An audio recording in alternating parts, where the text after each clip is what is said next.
पुरानी चीजें हमें अक्सर ही अलग तरीके से विचलित और उत्साहित करती हैं। आपके पास भी अपने दादा या परदादाओं के समय की कोई अनोखी चीज जरूर होगी।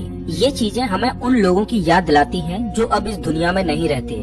लेकिन क्या हर बार ये चीजें अहिंसक होती हैं? क्या ऐसा नहीं हो सकता कि मर चुके लोग अपनी रूह के कुछ अंशों को किसी चीज या फिर किसी घर में छोड़कर जाते हों? मैं जानता हूँ कि आप में से बहुत से लोग भूतों में नहीं मानते होंगे, लेकिन एक बार सोचकर देखिए कि इस पूरी दुनिया में लाखों ऐसे घर हैं जहाँ पर प्रेत आत्माओं की शक्तियों को लोगों ने महसूस किया है। क्या इतने सारे लोगों के अनुभव आपको यकीन दिलाने के लिए काफी नहीं है? या आपको लगता है कि हजारों लोग मिलकर सबको उल्लू बनाते हैं? अगर हम सिर्फ भारत की ही बात करें तो भारत का ऐसा कोई भी गांव नहीं होगा जहां की कम से कम एक पर्टिकुलर जगह को भूतिया नहीं माना जाता होगा। उस गांव में जाते ही आपको वहां के रहने वाले लोग उस जगह की कहानियां बता देंगे और वहां जाने से सख्त मना कर देंगे। जैसे भारत में कुछ खतरनाक शक्तियों को चुड़ैल या डायन कहा जाता है, वैसे ही दूसरे देशों में उन्हें विच कहकर भी पुकारा जाता है।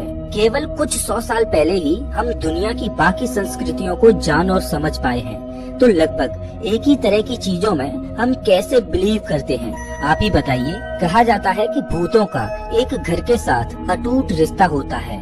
जब किसी घर में एक इंसान की अकस्मात मृत्यु हो जाती है और मरते समय उसके अंदर बहुत गुस्सा या पीड़ा भरी होती है, तब उस इंसान की आत्मा घर के साथ बंध जाती है और वहाँ रहने वाले लोगों को सताती है। दोस्तों, आज मैं आपको ऐसे ही कुछ घरों के केसेज के बारे में बताऊंगा। इन्हें सुनकर आपके रोंगटे खड़े हो जाएंगे, तो वीडियो में अंत तक बने रहिए। The valley house, California.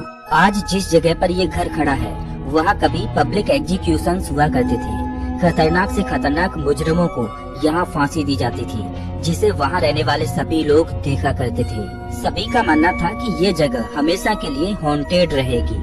बिल्कुल वैसा ही हुआ जब थॉमस वेली ने 1855 में यहाँ घर बनाने का सोचा। जिस दिन से वे इस घर में शिफ्ट हुए, उसी दिन से अजीब घटनाएं यहाँ होने लगी। अचानक घर में आग लग जाती तो कभी कोई उनके घर को लूट कर चला जाता। चीजें और ज्यादा खतरनाक तब हो गयी जब साल 1885 में उनकी सबसे छोटी बेटी वियोलेट ने अपने आप को पेट में गोली मार ली। तब से वहाँ रहने वाले वर्कर्स और विजिटर्स को वियोलेट का भूत बिल्डिंग के 2nd फ्लोर पर नजर आता है। कहा जाता है कि वो बेहद ही उदास तरीके से पूरे घर में घूमती रहती है। पैरों की आवाज और यहाँ तक कि पैरों के निशान भी इस घर में देखे गए हैं। तब से इस घर को एक म्यूजियम में तब्दील कर दिया गया है। रोज हॉल, मोंटेगो बे। इस घर का निर्माण साल 1770 में हुआ था। यहाँ रहने वाले पहले इंसान थे जॉन पामर और उनकी wife Annie Palmer. Annie Palmer एक बेहद ही खतरनाक औरत थी। जब वो केवल 10 साल की थी तब उसके माता पिता टाइफाइड की बीमारी की वजह से मर गए। एनी ने अपने माँ बाप का प्यार बचपन में ही खो दिया था। अब उसको बड़ा कर रही थी उसकी एक दाई। ये दाई काला जादू करने में बेहद ही सक्षम थी। इसने एनी को भी काले जादू के रहस्य और कुछ टोटके सिखाए।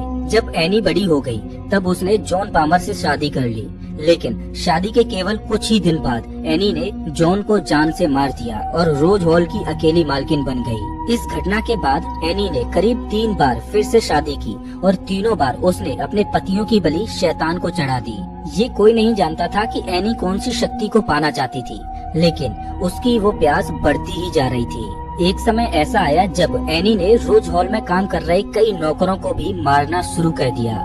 लोग रोज हॉल की मालकिन एनी से बेहद डरने लगे। ऐसे ही एक नौकर जिसकी एनी ने बलि चढ़ा दी थी, उसके बेटे ने बदले के भाव से एनी का कत्ल कर दिया।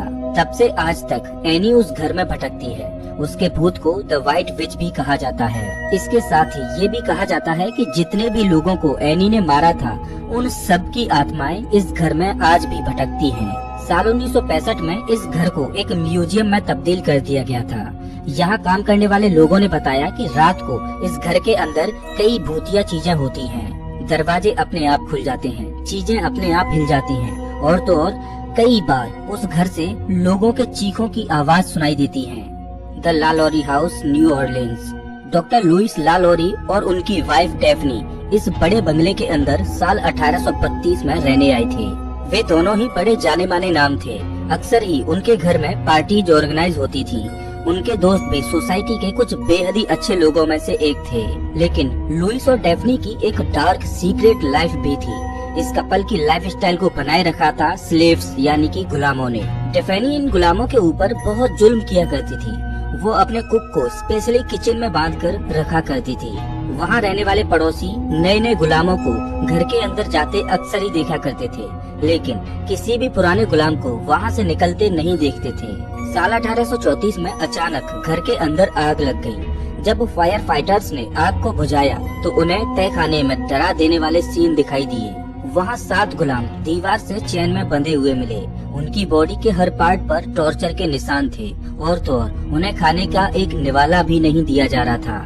जब लुइस और डेफेनी का जुर्म पब्लिक में आया तब रहस्यमय तरीके से दोनों गायब हो गए और फिर कभी भी दिखाई नहीं दिए। लेकिन वहाँ मरने वाले गुलामों के लिए हम ऐसा नहीं कह सकते। आज 200 साल बाद भी इस घर में पैरानॉर्मल एक्टिविटीज रिकॉर्ड की जाती हैं। अक्सर ही किसी के पैरों की आवाज या दर्द से चीखने की आवाज घर में सुनाई देती है, खास करके उन कमरों में जहाँ डेफेनी अपने गुलामों को बांध कर रखती थी। विलिस का एक्स मर्डर हाउस लोवा के छोटे से शहर में स्थित ये घर बिल्कुल एक नॉर्मल घर की तरह था, लेकिन एक समय पर यहाँ बेहद ही दर्दनाक दुर्घटना हुई थी। 10 जून 1912 की बात है। पास के घर में रहने वाली मैरी पेकम ने नोटिस किया कि उसके पड़ोसी अपने हमेशा के काम करने के लिए बाहर नहीं आए हैं। यहाँ तक कि उनके बच्चे भी बाहर दिखाई नहीं दे रहे थे। उस वक्त इस घर में मूरे फैमिली रहा करती थी।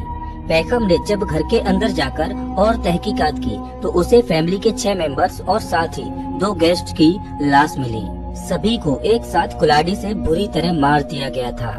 सवाल ये था कि एक साथ इतने मर्डर्स किए किसने थे। बदकिस्मती से सच आज भी एक रहस्य है।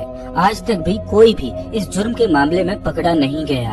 आज के समय में ये घर बाहर से आने वाले लोगों के लिए खुला रखा गया है। वे चाहे तो यहाँ रात भी बिता सकते हैं। जितने भी लोग यहाँ रहे हैं उन्हें रहस्यमय तरीके से बच्चों की आवाज सुनने को मिलती है। दरवाजे अपने आप बंद हो जाते हैं और कभी कभी तो लोगों ने महसूस किया है कि एक डार्क शैडो जैसा कुछ उन्हें फॉलो कर रहा है। The Amityville house, New York. 23 नवंबर 1974 को 23 साल के रोनाल्ड ने अपनी पूरी फैमिली को इस घर के बिस्तर पर सोते वक्त गोली मारकर खत्म कर दिया था। इसमें मौजूद थे उसके माता पिता और उसके 4 भाई बहन। रोनाल्ड ने तुरंत अपने जुर्म को कबूल कर लिया और उसे 25 साल की कैद हो गई। इसके केवल 1 साल बाद जॉर्ज लुट्स की फैमिली ने मौका देखकर इस घर को खरीद लिया। जॉर्ज की पूरी फैमिली उस घर में सिर्फ 1 महीने के लिए रही, जिसके बाद सभी लोग वहां से भाग गए। 28 दिन के अंदर उन्होंने जो चीजें एक्सपीरियंस की उससे आज मूवीज और बुक्स इंस्पायर होती हैं। जॉर्ज की फैमिली ने बताया कि उनकी हर रात 3:15 बजे नींद खुल जाती है। बाद में उन्हें पता चला कि इसी समय के करीब रोनाल्ड की फैमिली का मर्डर हुआ था। उनके बच्चे अपने पेट के बल सोने लगे थे, बिल्कुल वैसे ही जैसे दूसरी डेड बॉडीज को पाया गया था। उन्होंने बहुत सी अजीब तरह की स्मेल्स के बारे में बताया। उन्हें खतरनाक आवाजें सुनाई देती हैं।